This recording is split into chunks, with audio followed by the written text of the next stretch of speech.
Bonjour tout le monde et bienvenue dans cette mini-série consacrée à l'Empire. Dans ce premier épisode, nous allons revenir sur la fondation de l'Empire de Palpatine et les événements marquants qui sont intervenus durant son règne. Sur ce, nous allons pouvoir commencer en voyant tout d'abord les dates importantes de ce régime.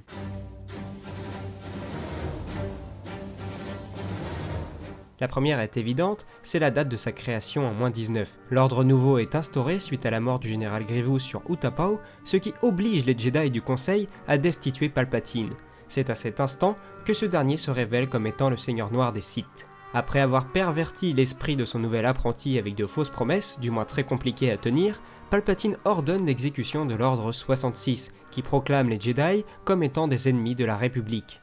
Une fois cela fait, Palpatine se rend devant le Sénat pour proclamer l'avènement de l'Ordre Nouveau, un empire dont il serait l'unique représentant. Entre les 20 ans qui séparent l'épisode 3 et l'épisode 4 de la saga, d'innombrables atrocités ont été commises par l'Empire, dont voici quelques exemples. La nouvelle Pimto, planète pourtant proche du noyau, est une des premières planètes à se soulever contre l'oppression de l'Empire. Ils auront appris bien à leurs dépens qu'on ne s'oppose pas à la volonté de l'Empereur. Vador s'y rend avec sa 101e Légion, extermine tous les combattants et asservit les femmes et les enfants.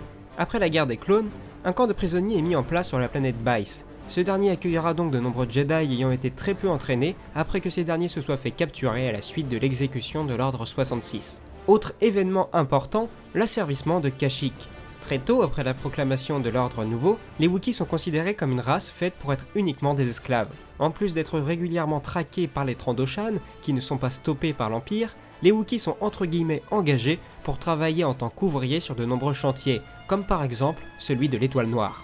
L'Étoile Noire, justement, cette dernière est en construction depuis de nombreuses années déjà.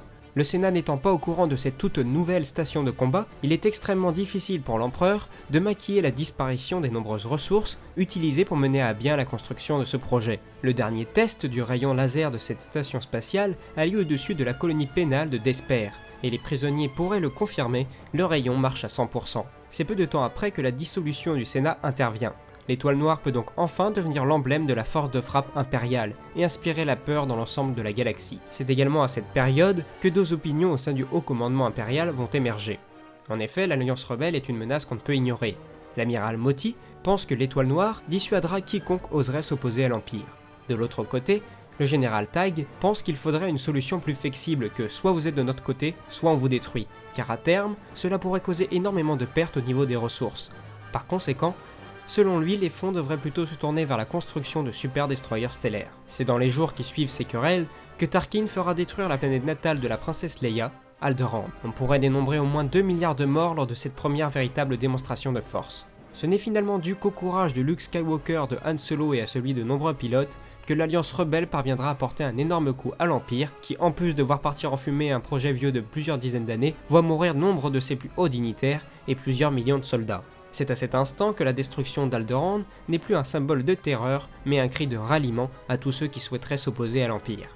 Mais il faut croire que cet événement ne perturbe pas du tout les plans de l'Empereur, car celui-ci ordonne aussitôt la construction d'une deuxième étoile de la mort sur Endor. Peu à peu, l'Empire reprendra les devants, notamment lors de la bataille de Hoth, où les rebelles seront cruellement défaits par les troupes de Dark Vador. Cependant, cela ne suffira malheureusement pas pour l'Empire, car seulement un an plus tard, l'étoile de la mort explosera, emportant avec elle l'empereur. Les troupes impériales sans aucun leader aux commandes, ces derniers se replient dans les quatre coins de la galaxie, là où chaque général tente de protéger le peu de territoire qui lui reste à gouverner. Bon bah ça c'était une sacrée entrée en matière. On va maintenant pouvoir passer au fondement de l'Empire, mais aussi voir comment il était organisé.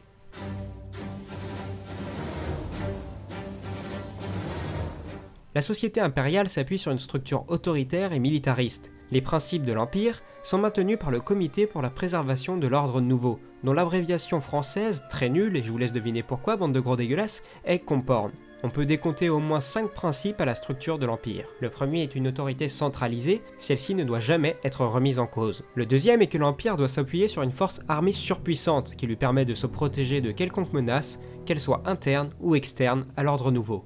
Le troisième principe est que le régime politique est centré sur le noyau. En effet, les habitants des planètes de la bordure sont désormais considérés comme des primitifs et trop enclins à la violence. Ces derniers ne sont donc pas aptes à gouverner leur propre monde. Les affaires de ces différents mondes sont donc dirigées depuis le centre impérial, et dans certains cas où la population s'est révélée trop dissidente, des extinctions stratégiques, autrement dit des génocides, ont été organisées dans l'intérêt de la sécurité galactique selon le Haut Commandement. L'avant-dernier principe est la nationalisation du commerce. Celui-ci stipule qu'aucune société ne doit prospérer au détriment du bien public.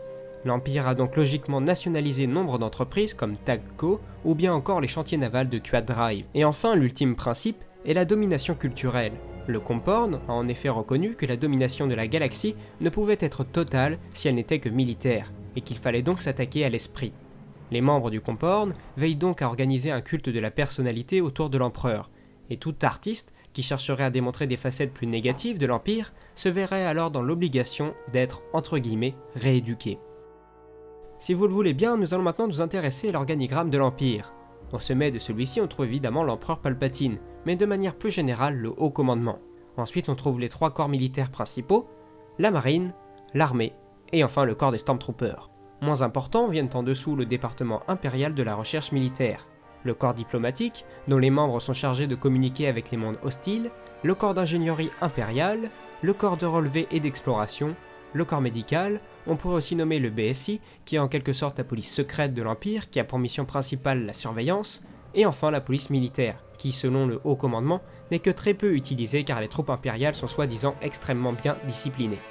Comme nous l'avons vu un peu plus tôt, le Sénat impérial a été dissous.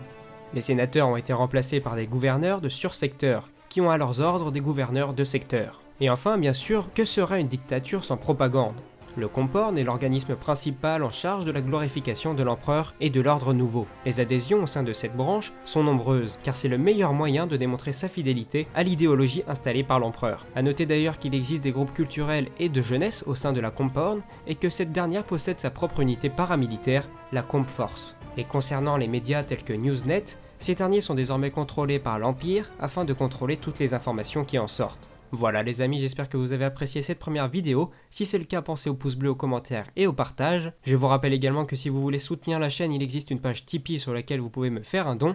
Je rappelle également que je suis actuellement nommé au Bordeaux Geek Festival dans la catégorie Reviewlité, donc si vous voulez qu'on se croise un de ces 4, vous savez ce qu'il vous reste à faire.